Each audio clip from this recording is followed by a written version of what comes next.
നിങ്ങൾ എന്താ എൻ്റെ അച്ഛമ്മ അടുത്ത് പോയിട്ട് നോക്കുന്നുണ്ടല്ലോ പാവ ഇത് ശീലമില്ലാത്ത അച്ഛമ്മ പേടിച്ചു പോയിട്ടാവും. എങ്ങനെയുണ്ടായിരുന്നു മൂവി? ഇതുവരെ അഭിനയിച്ച വളരെ ഡിഫറെന്റ് ആയിട്ടുള്ളൊരു ക്യാരക്ടറാണ്. അങ്ങനെ തോന്നിയോ? തോന്നി. അപ്പൊ അതാണ് എങ്ങനെയുണ്ടായിരുന്നു ഇതിലെ സലറിയായിട്ട് തകർത്തയാണെന്ന് പറയുന്നത്? എനിക്ക് ഞാൻ ഈ പറഞ്ഞ പോലെ തന്നെ ഞാൻ ചെയ്യുന്ന കുറച്ചൊരു സീരിയസ് ക്യാരക്ടേഴ്സ് നിന്ന് മാറിയിട്ട് ഭയങ്കര കൂളായിട്ട് ഭയങ്കര പിന്നെ ഒരു ഹ്യൂമർ സബ്ജക്റ്റാണ്.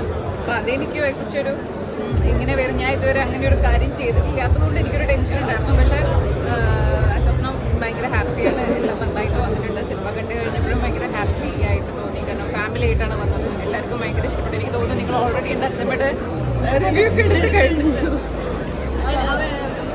അച്ഛനൊക്കെ പറഞ്ഞത് കൃഷ്ണനാണെങ്കിൽ അവര് എന്താ പറയാ, കൃഷ്ണൻ എപ്പോഴും കരയുവാണെങ്കിൽ അപ്പൊ തന്നെ മുഖത്ത് ഭാവങ്ങൾ മിന്നി പറയും. എന്നെ പറ്റിയൊന്നും പറഞ്ഞില്ല.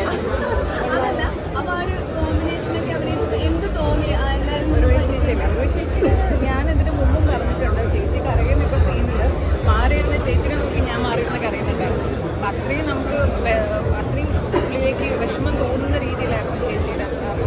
അപ്പം കൂടെ അഭിനയിക്കുന്നതാണെങ്കിലൊക്കെ ചേച്ചി ഡയറക്ടർ തന്ന സീൻ കഴിഞ്ഞിട്ടുണ്ടാവും. പക്ഷെ എല്ലാം കഴിഞ്ഞ് ഞാൻ കഴിഞ്ഞു എന്ന് വെച്ചിട്ടിരിക്കുമ്പോൾ ചേച്ചി പെട്ടെന്ന് തിരിഞ്ഞ് വന്നിട്ട് ചിത്രമായിട്ടുണ്ട്. അതൊക്കെ ചേച്ചി കയ്യിലെടുത്തിട്ടതാണ്. അപ്പോൾ അതൊക്കെ എന്താ പറയുക, എനിക്ക് ഭയങ്കര ഒരു നമുക്ക് ചേച്ചി അഭിനയിക്കുന്ന സമയത്ത് തിരിച്ച് റെസ്പോണ്ട് ചെയ്തത് എനിക്ക് ഉള്ളിൽ തന്നെ കുറേ കാര്യങ്ങൾ വന്നിട്ടുണ്ട്. എനിക്ക് ഈസി ആയിരുന്നു. ഹ്യൂമറൊക്കെ ചേച്ചിയുടെ എക്സ്പ്രഷൻസ് ഒക്കെ അറിയാമല്ലോ. ചില ഡയലോഗ്സ് ആണെങ്കിലും ഭയങ്കര ക്യൂട്ടായിട്ടുള്ള ചെറിയ കാര്യമായിരിക്കും. പക്ഷെ നമുക്ക് ഭയങ്കര ക്യൂട്ടായിട്ടുണ്ട്.